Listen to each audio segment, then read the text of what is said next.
بسم اللہ الرحمن الرحیم۔ شروع اللہ کا نام لے کر جو بڑا مہربان نہایت رحم والا ہے۔ برادران عزیز، پچھلے خطبہ جمعہ میں گھر کے متعلق بات چلی تھی۔ گھر جس کے لیے ہر شخص کی یہ خواہش ہوتی ہے کہ میرا گھر ایک جنت کا نمونہ ہو، چاہتا ہے کہ اس کے گھر میں امن سلامتی ہو، راحت اور سکون ہو، محبت ہو اور موافقت ہو اور سارے لوگ خوشحال ہوں۔ اس گھر کو بسانے کے لیے انسان کوشش کرتا ہے، توغدو کرتا ہے، اور حقیقت یہ ہے کہ یہ جو گھر ہوتا ہے یہ انسان کی اپنی ایک چھوٹی سی دنیا، ایک چھوٹی سی کائنات ہوتی ہے، اور اگر کوئی شخص اس گھر کو جنت بنانا سیکھ لے تو یوں سمجھے کہ اللہ تبارک تعالیٰ کی طرف سے اس پہ کرم اور رحم ہوتا ہے، آخرت میں بھی جنت اس کے حصے میں آ جاتی ہے۔ یہ جو معاملے ہیں گھر کے، نکاح اور طلاق کے، اس کے پیچھے ایک بیک گراؤنڈ ہے۔ یہ بیٹھے بیٹھے طلاقیں ایسے نہیں ہو جاتی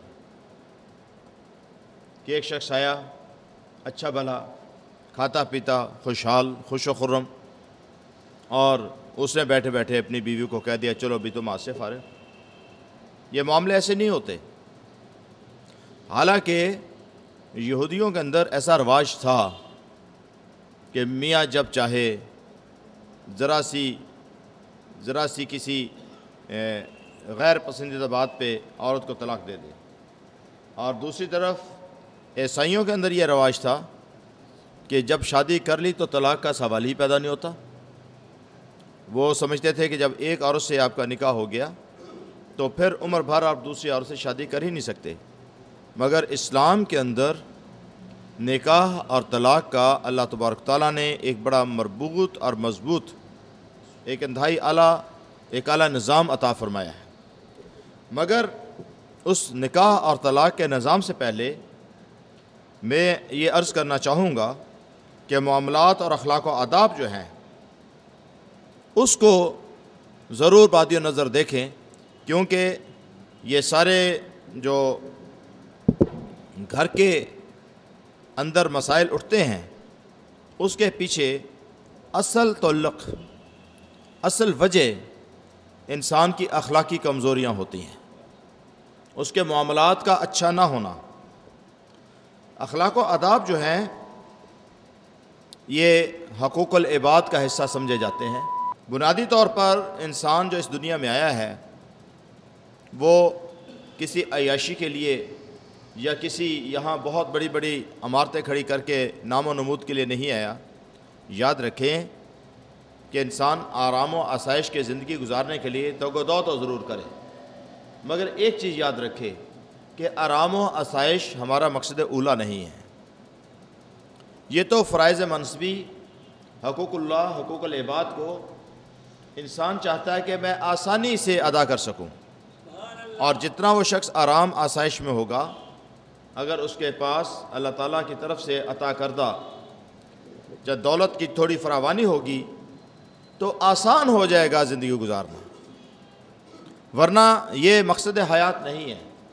مقصد حیات کے لیے یاد رکھیں تبارک الذی کی آیت، پہلی ہی آیت کہ اللہ تعالیٰ نے فرمایا کہ میں نے اس لیے دنیا میں بھیجا ہے کہ میں آزماؤں کہ تم میں سے کون ہے جو اچھے کام کرے۔ اور جب ان اچھے کاموں کی بات آتی ہے اور اخلاقیات کی بات آتی ہے تو حقوق اللہ اور حقوق نفسی، انسان کے اپنے جو حقوق ہیں، اور حقوق العباد، سارے کے سارے اتنے اہم ہو جاتے ہیں کہ یہ ساری کے ساری ہی عبادت ہے۔ اللہ کا حق ہے کہ اس کی بندگی کی جائے، اس کی پرستش کی جائے، اس کی عبادت کی جائے، اس کو یاد کیا جائے، اس کا ذکر کیا جائے، اس کے آگے انسان سربسجود ہو، کیونکہ وہ ہمارا رب ہے، وہ مالک ہے، رب کائنات ہے اور معبود واحد ہے۔ اسی طریقے سے حقوق اللہ کے بعد حقوق نفسی، اگر انسان خود تندرست نہیں ہے، وہ اپنے دانت صاف نہیں کرتا، نماز روزہ نہیں کرتا، اپنے آپ کو، اپنے جسم کو، اپنی جان کو دوزخ کی آگ سے بچانے کے لیے تگ و دو نہیں کرتا، تو اپنے نفس کے اوپر وہ ظلم کرتا ہے۔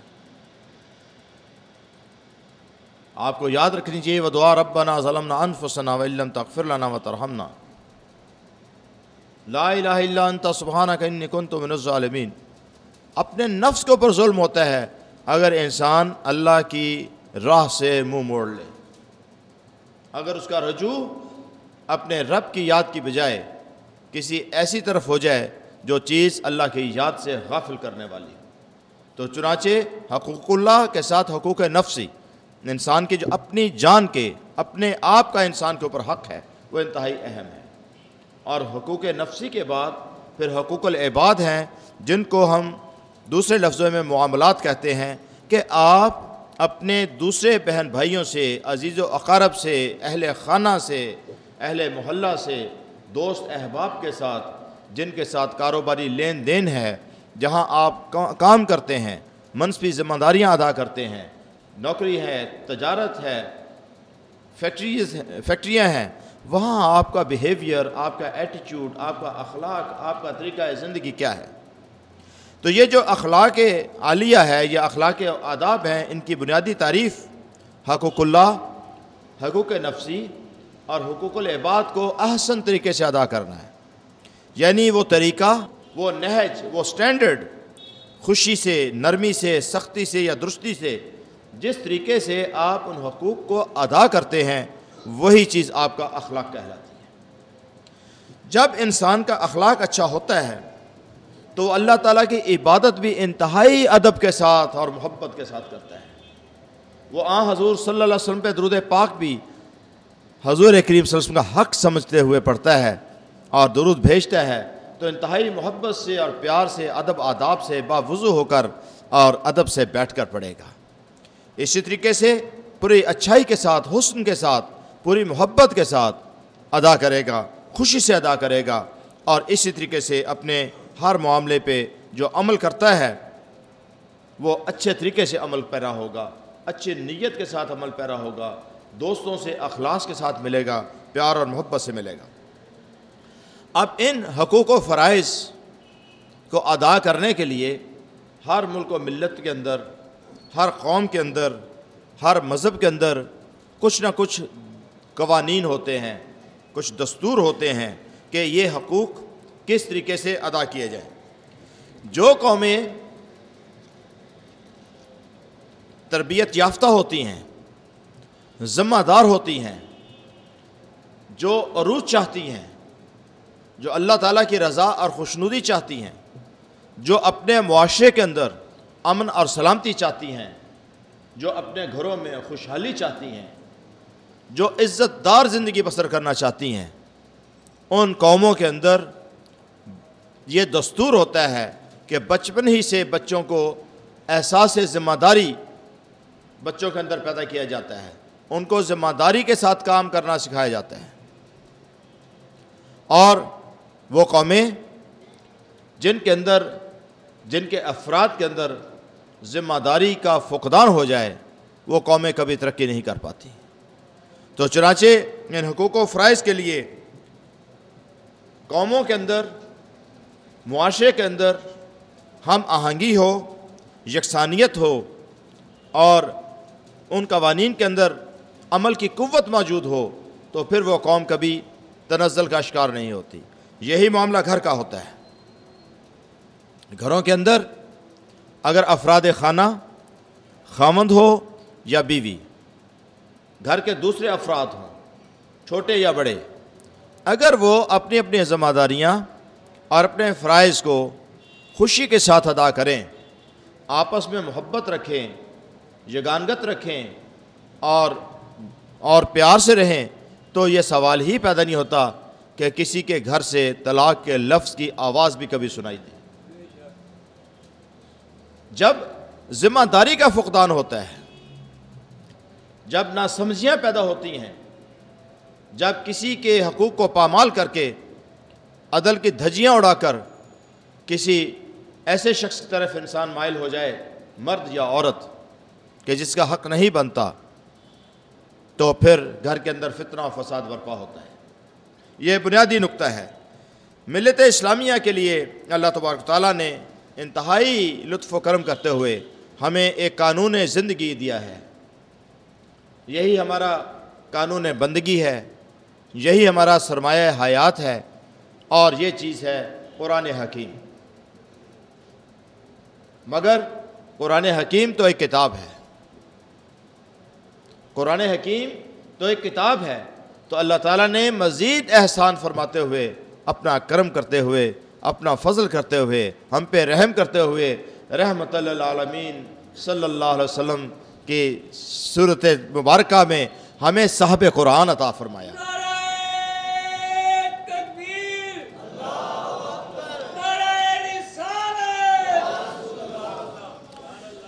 یہ قرآن حکیم اور صاحب قرآن کے جو طریقہ زندگی ہے، جو اعمال ہیں، جو سنت مبارکہ ہے، یہ ہم مسلمانوں کا دستور حیات ہے، یہ ہمارا طریقہ زندگی ہے، اور یہ ہمارا اسلوب ہونا چاہیے، اور ہمارا اخلاقی معیار ہونا چاہیے کہ ہم گھروں کے اندر اس طریقے سے رہنا سیکھیں جیسے کہ صاحب قرآن نے رہ کے دکھایا۔ ایک شادی، آپ صلی اللہ علیہ وسلم نے تو کئی شادیاں کی، اور اگر آپ صلی اللہ علیہ وسلم کی 11 ازواج مطہرات تھیں تو 11 کی 11 کے ساتھ سلوک انتہائی خوبصورت تھا، سب کی سب آپ کے اوپر قربان جاتی تھی۔ اور اسی طریقے سے بچوں کے ساتھ حسن سلوک، پڑوسیوں کے ساتھ اٹھنا بیٹھنا، دشمنوں کے ساتھ سلوک، ہمیں ہر چیز کی رہبری حضور سرور کائنات صلی اللہ علیہ وسلم کی حیات طیبہ سے ملتی ہے۔ اور قرآن حکیم کے اندر تو اس کے باقاعدہ طور پہ قوانین مرتب کر کے آپ کو بتا دیے گئے ہیں کہ شادی کس طریقے سے ہوگی، نکاح کے کیا معاملات ہیں، اور طلاق کے کیا مسائل ہیں۔ اللہ تعالیٰ ہمیں ان مسائل سے بچا کر رکھے۔ یہ طلاق بہت سخت لفظ ہے، اللہ تعالیٰ معاف فرمائے۔ میں نے 20 مرتبہ سوچا کہ میں اس موضوع پہ بات کروں یا نہ کروں، اور آخر پہ میری سمجھ میں یہی بات آئی کہ طلاق تو انشاءاللہ اللہ اپنا کرم فرمائے، اللہ نہ کرے کہ کسی گھر کے اندر بھی واقعہ ہو، پہلے ہمیں وہ طریقے سیکھنے اور سکھانے ہیں جس سے گھر بسائے جاتے ہیں، جس سے ہم نے اپنے گھروں کو جنت بنانا ہے، جس سے ہم نے اپنے رب کی اور اپنے پیارے نبی صلی اللہ علیہ وسلم کی محبت اور رضا حاصل کرنی ہے، اور ان طریقوں کو سیکھا جائے۔ تو چنانچہ یاد رکھیں کہ حقوق نفسی، حقوق اللہ اور حقوق العباد اگر ادا ہوتے ہیں تو کسی قوم کو زوال نہیں ہوتا، اور لیکن جب انسان اپنی ذمہ داریاں بھول جاتا ہے اور حقوق نفسی بھول جاتا ہے، اس کو یہ شعور حاصل نہیں ہوتا کہ اگر میں مثال کے طور پہ مسجد سے جوتا چرا کے یا اٹھا کے لے جا رہا ہوں تو میں نے کسی کے ایک جوتے کا نقصان نہیں کیا، میں نے تو اپنی عاقبت برباد کر کے میں خود اپنے آپ کو مسجد سے لوگ ثواب کمانے آئے، اللہ کی رضا کمانے آئے، اللہ کی محبت حاصل کرنے آئے، اور میں مسجد سے ایک آگ کے گولے اٹھا کے لے جا رہا ہوں، میں دوزخ کی آگ اٹھا کے لے جا رہا ہوں۔ ٹوپیاں غائب، جوتے غائب، پھل بیچنے والے ہیں تو اچھے پھل کے ساتھ ناقص پھل پہلے سے لفافوں میں ڈالا ہوتا ہے، اور اسی طریقے سے بیکاری جھوٹ بول کے وہ سمجھتے ہیں یہ ہماری کمائی کا ذریعہ ہے، اور افسران اعلیٰ و بالا رشوت کو اپنا حق سمجھتے ہوں۔ یہ سارے کے سارے رویے اللہ معاف فرمائے تنقید کی نظر سے نہیں، یہ غیر ذمہ دارانہ رویے۔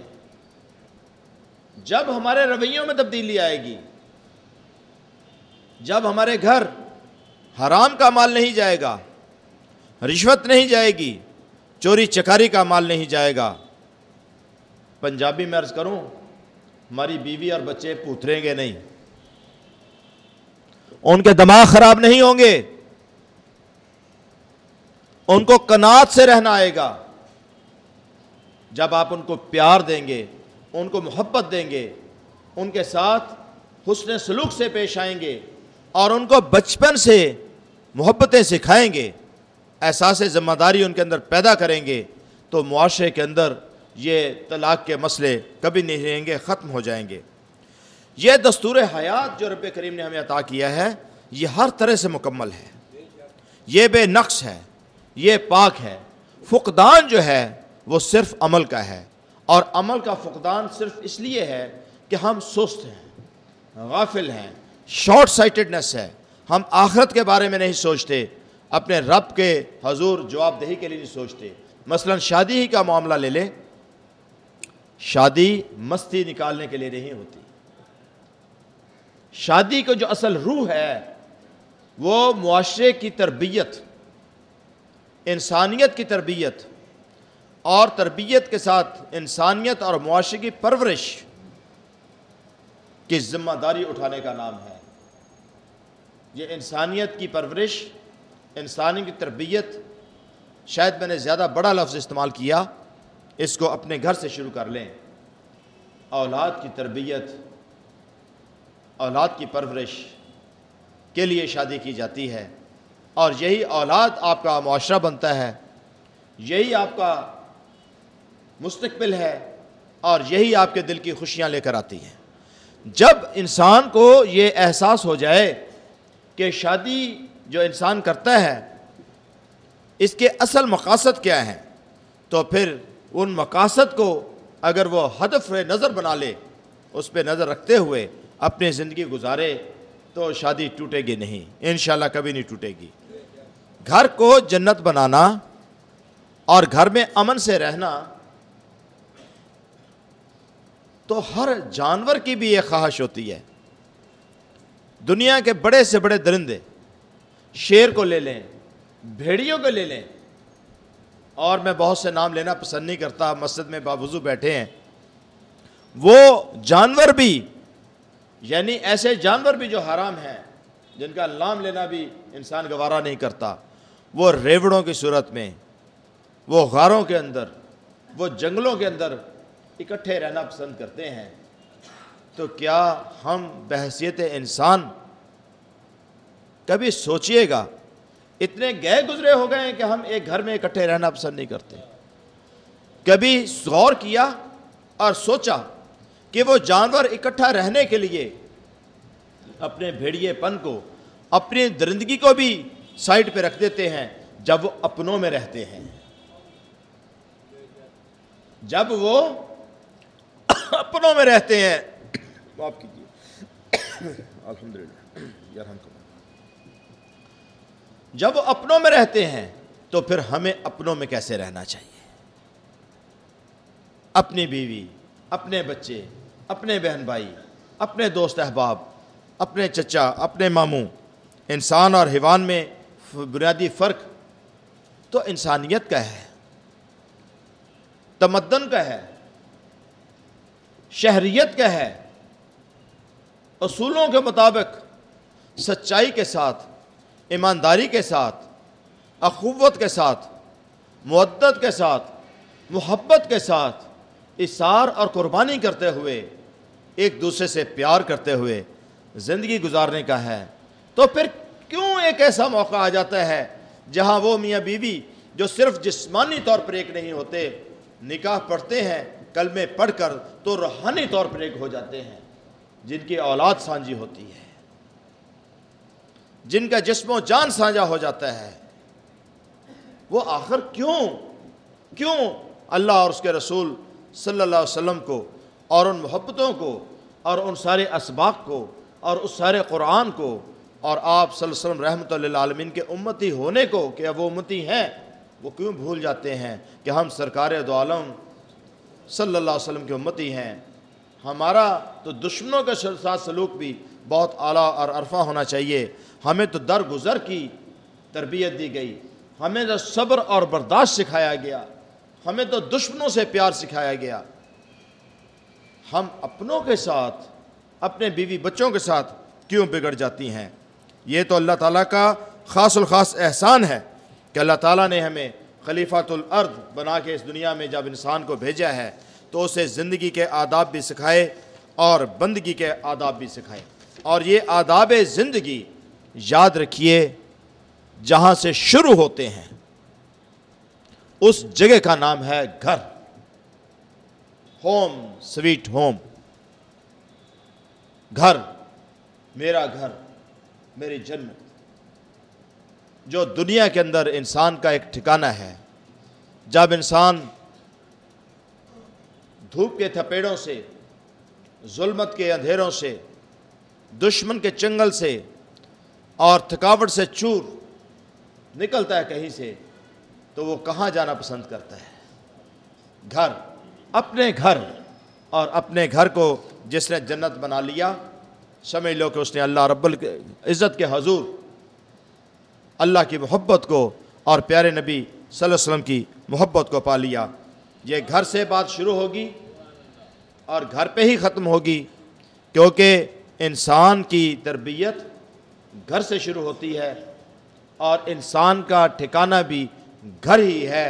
فرق صرف اتنا ہے کہ یہاں دنیا کا گھر ہے اور وہ ٹھکانہ آخرت کا گھر ہے. اگر ان دو گھروں کو ہم یاد کر لیں تو انشاءاللہ العزیز کبھی پھوٹ نہیں پڑے گی گھروں میں، کبھی لڑائی نہیں ہوگی، کبھی جھگڑے نہیں ہوں گے.